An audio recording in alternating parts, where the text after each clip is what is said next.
आपको जैसा कि पता है जो बीएमएस थर्ड प्रोफ का सिलेबस है वो काफी ज्यादा बड़ा है और काफी ज्यादा हार्ड है। अगर हम यहाँ पर फर्स्ट प्रोफ से कंपैरिजन करें तो ये जो सिलेबस है ये 5 टाइम्स बिगर है और सेकंड प्रोफ से 3 टाइम्स बिगर है। अभी के टाइम पर आपको ये समझ में नहीं आ रहा होगा इस सिलेबस को हम यहाँ पर किस शेड्यूल से कवर कर सकते हैं या कौन सी स्ट्रेटेजी हम यहाँ पर अपनाएं जिससे हम यहाँ पर कंप्लीटली पास हो जाए एक ही बार के अंदर। तो आज की इस वीडियो के अंदर मैं आपको यहाँ पर कंप्लीट पासिंग स्ट्रेटेजी बताऊंगा बीएमएस थर्ड प्रोफ की, जिसके अंदर मैं आपको यहाँ पर ये बताऊंगा आपको यहाँ पर क्या शेड्यूल फॉलो करना है और ऐसी कौन सी स्ट्रेटेजीज फॉलो करनी है जिसकी मदद से आप यहाँ पर एक बहुत ही अच्छे नंबरों से पास हो सकते हो बीएमएस थर्ड प्रोफ के अंदर। तो आपको जैसा कि पता है जो बीएमएस थर्ड प्रोफ होता है इसके अंदर आपको यहाँ पर 9 सब्जेक्ट पढ़ने होते हैं और इनके लिए टोटल आपको यहाँ पर 13 यूनिवर्सिटी के एग्जाम देने होते हैं। तो हम यहाँ पर सारी चीजों को डिटेल में एनालिसिस करेंगे। तो जो भी स्टूडेंट्स ऐसे हैं जो यहाँ पर बीएमएस थर्ड प्रोफ से बिलोंग करते हैं उन सभी स्टूडेंट्स के लिए ये वीडियो बहुत ही ज्यादा इंपॉर्टेंट होने वाला है। तो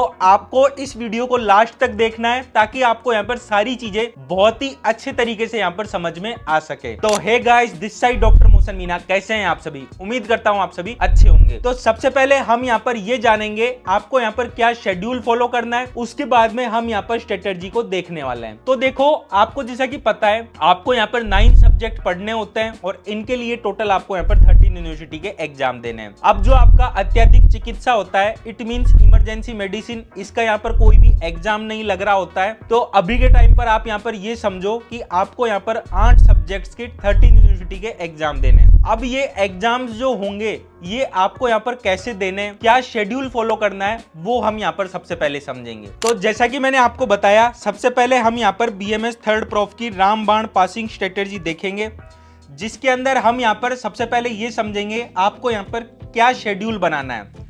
तो सबसे पहले आपको यहाँ पर ये समझना होगा कि जो बीएमएस थर्ड प्रोफ है इसको आपको यहाँ पर 5 पार्ट्स के अंदर डिवाइड करना होगा। ये जो 5 पार्ट्स रहेंगे इसको आप यहाँ पर एक वीक समझ सकते हो। तो आप यहाँ पर देख सकते हो जो हमारा यहाँ पर फर्स्ट वीक रहेगा, इट मींस आपका फर्स्ट पार्ट जो रहेगा इसके अंदर आप यहाँ पर कवर करोगे शल्य तंत्र, इट मींस जनरल सर्जरी, और इसी के साथ आप यहाँ पर पंचकर्मा एवं उपकर्मा को आप यहाँ पर कंसीडर करोगे। तो आप यहाँ पर देख सकते हो जो शल्य तंत्र है इसके अंदर जो सिलेबस अगर आप देखोगे तो यहाँ पर आपको 54 पॉइंट्स पढ़ने हैं, आयुर्वेद प्लस मॉडर्न दोनों के। तो 54 पॉइंट्स काफी ज्यादा हो जाते हैं, आपको भी ये चीज पता है।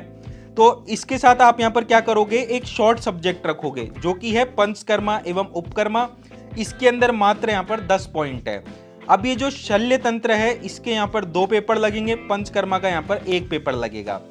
अब जैसे कि ये शल्य तंत्र है इसके अंदर आप यहाँ पर बहुत सारी चीजें पढ़ोगे, जैसे कि सर्जरी के जो इंस्ट्रूमेंट्स होते हैं उनके बारे में आप यहाँ पर पढ़ोगे, स्टेरिलाइजेशन कैसे करना होता है, उसके बाद में अग्निकर्म कैसे होता है, रक्त मोक्षण कैसे होता है, बहुत सारी चीजें आप यहाँ पर वो भी पढ़ने वाले हो जो आप यहाँ पर ऑलरेडी पहले पढ़ चुके हो।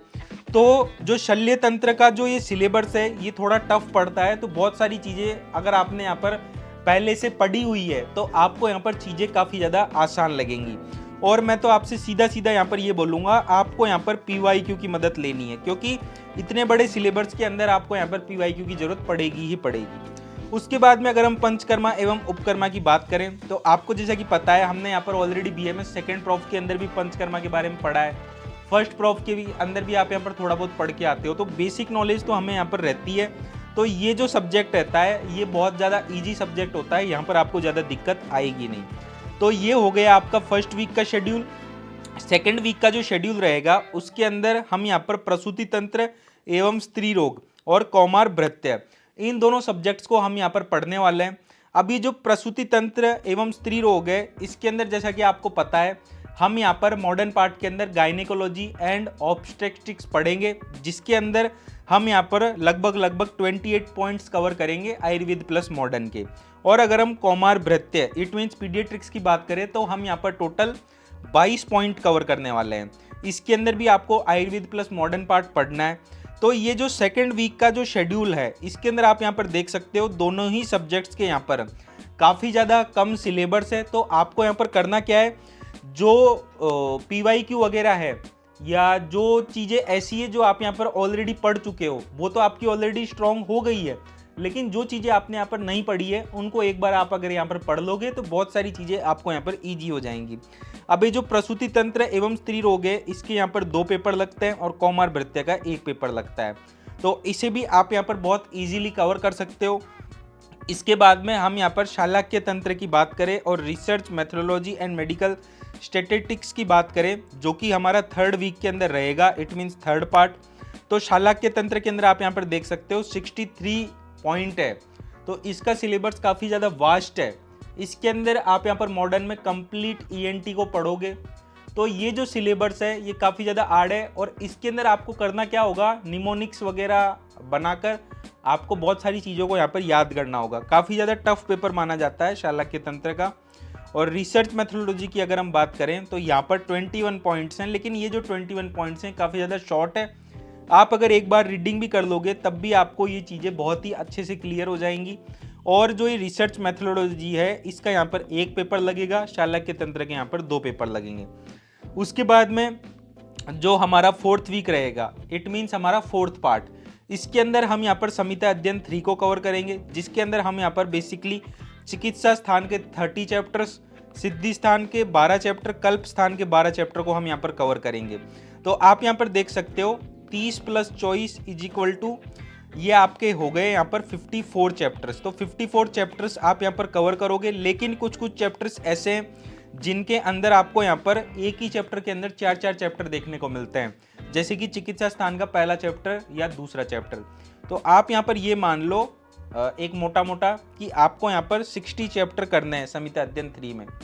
सिलेबस काफ़ी ज़्यादा बड़ा है, बहुत सारी चीज़ें याद करनी की है। तो यहाँ पर आपको करना क्या होगा, कंप्लीटली आपको यहाँ पर 1 वीक देना होगा संहिता अध्ययन 3 को। उसके बाद में अगर हम काय चिकित्सा की बात करें तो काय चिकित्सा का जैसे कि आपको पता है यहाँ पर आपके काय चिकित्सा के अंदर 3 पेपर लगने वाले हैं। अब ये 3 पेपर के जो पॉइंट है ना, ये सिर्फ और सिर्फ 25 पॉइंट है।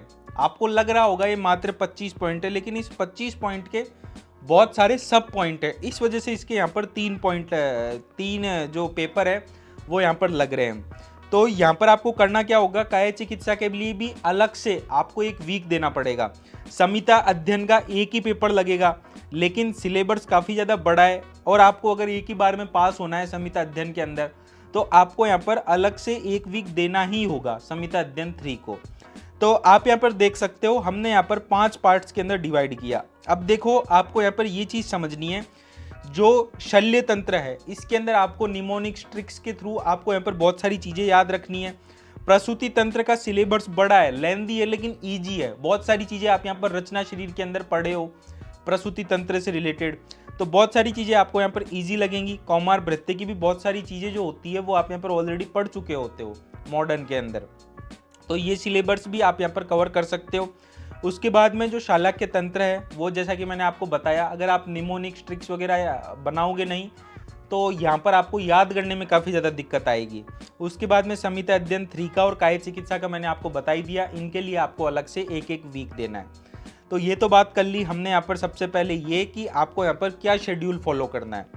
उसके बाद में जैसा कि आपको पता है अत्यधिक चिकित्सा, इट मीन्स इमरजेंसी मेडिसिन का यहाँ पर कोई भी पेपर नहीं लग रहा होता है। तो इसके अंदर जो 19 पॉइंट है वो आपको यहाँ पर इंफॉर्मेशन के बेसिस पर आपको यहाँ पर ये जो 19 पॉइंट है ये पहले ही कर लेने हैं एग्जाम से 6-7 महीने पहले, ताकि आपको एक बेसिक नॉलेज हो जाए आपको यहाँ पर कौन कौन सी चीज़ें पढ़नी है अत्यधिक चिकित्सा के अंदर। क्योंकि एक तरीके से आप ये समझ लो ज्ञान के लिए बहुत अच्छी है ये चीज़ें इमरजेंसी मेडिसिन की। अगर ये चीज़ें ऐड हुई है तो आपको यहाँ पर ये चीज़ें पढ़नी भी ज़रूर चाहिए। उसके बाद में हम यहाँ पर ये समझते हैं टफ पेपर कौन कौन से होते हैं 3rd प्रॉफ में। टफ पेपर जो होता है वो शल्य का, शालाक्य का, काय चिकित्सा का और संहिता अध्ययन 3 का, ये 4 आपके टफ पेपर होते हैं। अभी जो 4 टफ पेपर होते हैं इन पे आपको स्पेशली फोकस रखना है, स्पेशली आपको यहाँ पर कमांड रखनी है। इस वजह से आप यहाँ पर देख सकते हो ये चारों टफ पेपर मैंने यहाँ पर हर बार अलग अलग वीक में रखे हैं। किसी भी टफ पेपर को मैंने दोनों को साथ में नहीं रखा है, ये चीज़ क्लियर है। उसके बाद में यहाँ पर आप देख सकते हो जैसे कि पेपर 1 को आपको यहाँ पर 3 दिन देना है, पेपर 2 को 3 दिन देना है, रिवीजन का यहाँ पर आपको 1 दिन देना है सब्जेक्ट 1 के लिए। यही चीज़ आपको यहाँ पर सब्जेक्ट 2 के लिए करनी है, ये चीज़ क्लियर है यहाँ पर। फिर इसके बाद में आपको जैसा कि पता है एक जो वीक होता है इसके अंदर 7 दिन होते हैं, ठीक है, 7 दिन होते हैं एक वीक के अंदर। अब जैसा कि आपको पता है पेपर 1 और पेपर 2 दोनों सब्जेक्ट्स के लिए हमने यहाँ पर 3-3 दिन दिए हैं। सुबह के टाइम पे आपने सब्जेक्ट 1 पढ़ लिया, शाम के टाइम पे आपने सब्जेक्ट 2 कर लिया, ठीक है। उसके बाद में आपको जैसा कि पता है रिवीजन के लिए हमने यहाँ पर एक एक दिन दिया है। तो आप यहाँ पर करोगे क्या, ये जो 7 दिन का एक वीक होता है इसमें एक दिन ऐड कर दोगे, तो जो 6 दिन है इस वीक के, इसमें से एक दिन जो बचा वो आप दे दोगे सब्जेक्ट 1 वाले रिवीजन को, और ये जो एक दिन है ये आप दे दोगे सब्जेक्ट 2 के रिवीजन को। इससे होगा क्या, आपका जो ये शेड्यूल है ये यहाँ पर 8 दिन का बन जाएगा। ये चीज़ क्लियर है। उसके बाद में आपको यहाँ पर देखो पासिंग स्ट्रेटजी के लिए आपको यहाँ पर कौन कौन सी चीज़ें अपनानी है ये मैं आपको बता देता हूँ। तो सबसे पहले आपको यहाँ पर क्या करना होगा, प्रीवियस ईयर के क्वेश्चन पेपर सॉल्व करने होंगे, प्रीवियस 5 ईयर के 2017 से लेके अब तक के, उससे पहले के सॉल्व नहीं करने हैं, इस चीज़ का ध्यान रखना। मॉडर्न पेपर पर कम ध्यान देना है, मॉडल पेपर वगैरह जो आते हैं काफ़ी सारे पब्लिकेशंस के, इन पे कम नज़र रखनी है, एमसीक्यू प्रैक्टिस भी ज़्यादा नहीं करनी है। सबसे मेन फोकस करना है आपको यूनिवर्सिटी पेपर जो होते हैं, किसी भी यूनिवर्सिटी के आप देख लो, उन यूनिवर्सिटी के पेपर्स आपको एक बार देख लेने हैं ताकि आपको एक बार ये आइडिया लग जाए किस टाइप्स के क्वेश्चन यहाँ पर पूछे जाते हैं। उसके बाद में यहाँ पर आपको यूनिवर्सिटी की जो पेपर है ना उसके अंदर आपको मेनली LAQ और SEQ देखने हैं, किस तरीके से यहाँ पर LAQ और SEQ पूछे जा रहे हैं। उसके बाद में यहाँ पर जैसे कि मैंने आपको बताया निमोनिक्स और ट्रिक्स और जो आपने टेबल्स बनाई है, फ्लो चार्ट्स बनाए थर्ड प्रॉफ के अंदर, वो आपको यहाँ पर बहुत ज़्यादा काम आने वाले हैं। तो पहले से ही आप यहाँ पर निमोनिक्स, ट्रिक्स, फ्लो चार्ट वगैरह बनाना चालू कर दे ताकि बहुत सारी चीज़ें आपको यहाँ पर सिंपल लगने लग जाए। उसके बाद में जो आपकी दूसरी स्ट्रेटजी है इसके अंदर आप यहाँ पर क्या करोगे, आयुर्वेदा प्लस मॉडर्न एस्पेक्ट और जो बेसिक श्लोक्स आपने यहाँ पर फर्स्ट प्रॉफ में, सेकंड प्रॉफ में पढ़े हैं, उन श्लोक्स को आप यहाँ पर यूज़ करोगे थर्ड प्रॉफ के अंदर। और यहाँ पर जब कभी भी कोई क्वेश्चन लिखने को आएगा तो आपको अगर उसका आयुर्वेद एस्पेक्ट या मॉडर्न एस्पेक्ट नहीं आता है तो आपको करना क्या है, आपको दोनों ही एस्पेक्ट वहाँ पर लिखना है ताकि एग्जामिनर के ऊपर भी अच्छा इंप्रेशन पड़े और जो चीज़ आप यहाँ पर फुलफिल करना चाह रहे हो वो चीज़ आपकी यहाँ पर फुलफिल हो जाए। उसके बाद में अगर हम मार्क्स डिस्ट्रीब्यूशन की बात करें तो मार्क्स डिस्ट्रीब्यूशन पे आपको यहाँ पर खास ध्यान रखना है। जो 5 नंबर के क्वेश्चन आते हैं उसके अंदर आपको यहाँ पर 2 पेज करना है, 10 मार्क्स में 4 पेज करना है, और जो डायग्राम रहता है उसके लिए आपको यहाँ पर अलग से 1 पेज लेकर चलना है। बहुत सारे स्टूडेंट्स क्या करते हैं 5 नंबर के अंदर 3-4 पन्ने भर देंगे। अब ये जो आप पेजेस भरते हो ना ये वेस्ट ऑफ टाइम है और इसके लिए आपको यहाँ पर अलग से कोई मार्क्स नहीं मिलेंगे। आपको यहाँ पर 5 में से 10 नंबर थोड़ी मिल जाएंगे। आप यहाँ पर अगर 4-5 पन्ने भी भर रहे हो, आपको अगर भरने ही है तो आप 10 मार्क्स वाले क्वेश्चन पे ध्यान दो। यहाँ पर आप 4 पेजेस भरो अच्छे से और पॉइंट फॉर्म में लिखने पर ध्यान दो। पैराग्राफ फॉर्म में कहाँ लिखना है ये चीज़ आपको यहाँ पर पता होनी चाहिए। फिर उसके बाद में जो हमारा 4th पॉइंट है वो यही है कि राइटिंग प्रैक्टिस आपकी होनी चाहिए। अब इतने बड़े बड़े सिलेबस हैं तो यहाँ पर अगर आपकी राइटिंग प्रैक्टिस नहीं होगी तो आप आंसर शीट ही नहीं भर पाओगे यहाँ पर, और जो आंसर शीट होगी वो कैसे भरनी है ये आपको यहाँ पर पता होना चाहिए। तो आपको जैसा कि पता है यहाँ पर आपको यूनिवर्सिटी एग्जाम के अंदर लगभग 25 से 30 पेज भरने होते हैं जिसके लिए आपको यहाँ पर टाइम 3 घंटे का मिलता है। तो टाइम मैनेजमेंट यहाँ पर एक बहुत इंपॉर्टेंट चीज़ है। टाइम मैनेजमेंट आपको यहाँ पर करना आना चाहिए क्योंकि 5 मिनट के अंदर आपको यहाँ पर 1 पेज करना होता है। अब 5 मिनट के अंदर आपको सोचना भी है, क्या लिखना है वो आपको यहाँ पर समझना भी है और अच्छे तरीके से आपको यहाँ पर लिखना है। तो बहुत स्मार्ट स्ट्रेटजी आपको यहाँ पर अपनानी होगी। इसी के साथ आपको ये पता होना चाहिए पॉइंट फॉर्म में क्या चीज़ लिखनी है, पैराग्राफ फॉर्म में क्या चीज़ लिखनी है, टेबल फॉर्म में क्या चीज़ लिखनी है, फ्लो चार्ट फॉर्म में क्या चीज़ लिखनी है। इन सारी चीज़ों के बारे में आपको यहाँ पर नॉलेज होनी चाहिए। और दूसरी चीज़ यहाँ पर जैसे कि जो चीज़ आपने यहाँ पर पॉइंट फॉर्म में लिख दी, आपको अगर कोई चीज़ याद नहीं आ रही है तो आप उसी चीज़ को यहाँ पर पैराग्राफ फॉर्म में लिख दो। कोई टेबल अगर आपने यहाँ पर बनाई है उसी टेबल को आप यहाँ पर पैराग्राफ फॉर्म में एक्सप्लेन कर दो। कोई फ्लो चार्ट अगर आपने यहाँ पर बनाया है तो उसी फ्लो चार्ट को आप यहाँ पर क्या कर सकते हो, पैराग्राफ फॉर्म में एक्सप्लेन कर सकते हो। हमने चीज़ें वही करी है लेकिन हमने कर क्या दिया, यहाँ पर हमने लिखने का तरीका चेंज कर दिया, लैंग्वेज चेंज कर दी, लेकिन कंटेंट वही है। तो इससे होता क्या है, जो आपके पेजेस है ना वो जल्दी जल्दी आपके यहाँ पर फुलफिल होंगे और यहाँ पर एक तरीके से आप ये समझ सकते हो आप बिल्कुल टाइमली यहाँ पर अपनी आंसर शीट को फुलफिल कर दोगे। उसके बाद में जो हमारी 5वीं ट्रिक है वो है 100% रामबाण ट्रिक, जो कि खुद मेरे द्वारा बनाई गई है। ये जो ट्रिक है इसके अंदर आप यहाँ पर बेसिकली क्या करोगे ये मैं आपको बता देता हूँ। जब आपने यहाँ पर बिल्कुल भी पढ़ाई नहीं करी हो, कुछ भी नहीं किया हो और आप यहाँ पर ये सोच रहे हो अब यार मैं पास कैसे हूँ, तो ये रामबाण ट्रिक आपको यहाँ पर अपनानी है। अब ये जो रामबाण ट्रिक रहेगी ना, इसके अंदर आपको चाहिए होंगे PYQ अपनी यूनिवर्सिटी के। सबसे पहली चीज़ 2017 से लेके अब तक की आप इसके अंदर यूज़ कर सकते हो, समर एग्जामिनेशन के और विंटर एग्जामिनेशन के। अब यहाँ पर आप क्या करोगे, पॉइंट सिस्टम स्ट्रेटजी आप यहाँ पर फॉलो करोगे, जिसके अंदर आपको जैसा कि पता है कोई सब्जेक्ट है जिसके अंदर यहाँ पर आपका पेपर 1 लग रहा है और पेपर 2 लग रहा है, उसके अंदर आप क्या करोगे, LAQ और SAQ निकालोगे इंपॉर्टेंट PYQ पेपर्स के अंदर से। अब वो LAQ और SAQ जब आप निकालोगे ना, जैसे कि आपने यहाँ पर LAQ निकाला, सपोज करो जो आपका टॉपिक 1 है वो आपका है एग्जाम के अंदर वो रिपीट हुआ है 5 बार, सपोज कर लो अभी के टाइम पर आप, जैसे कि अग्निकर्म यहाँ पर 5 बार आया है एग्जाम में, और जो रक्त मोक्षण है वो यहाँ पर 10 बार आया है एग्जाम में। तो इम्पोर्टेंट क्या हो गया, टॉपिक 2 इम्पोर्टेंट हो गया। और कोई टॉपिक ऐसा है जो आपके सिलेबस में है लेकिन वो एक बार भी रिपीट नहीं हुआ है, तो आपको ये पता लग गया यार ये टॉपिक बिल्कुल भी इम्पोर्टेंट नहीं है, इसको मैं अगर चाहूँ तो मैं यहाँ पर स्किप भी कर सकता हूँ। लेकिन जो टॉपिक यहाँ पर 10 बार से भी ज़्यादा टाइम रिपीट हुआ है उस टॉपिक को आप यहाँ पर स्किप नहीं करोगे। ये चीज़ आपको यहाँ पर समझ में आ जाएगी।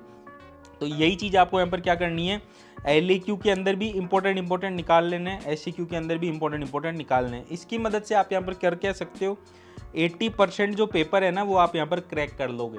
ये मैं आपको गारंटी के साथ कह रहा हूँ, 80 to 90% आप यहाँ पर पेपर सिर्फ और सिर्फ PYQ के अंदर अगर आप ये पॉइंट वाली स्ट्रेटेजी अपना लेते हो तो बहुत ही आराम से आप यहाँ पर क्रैक कर लोगे।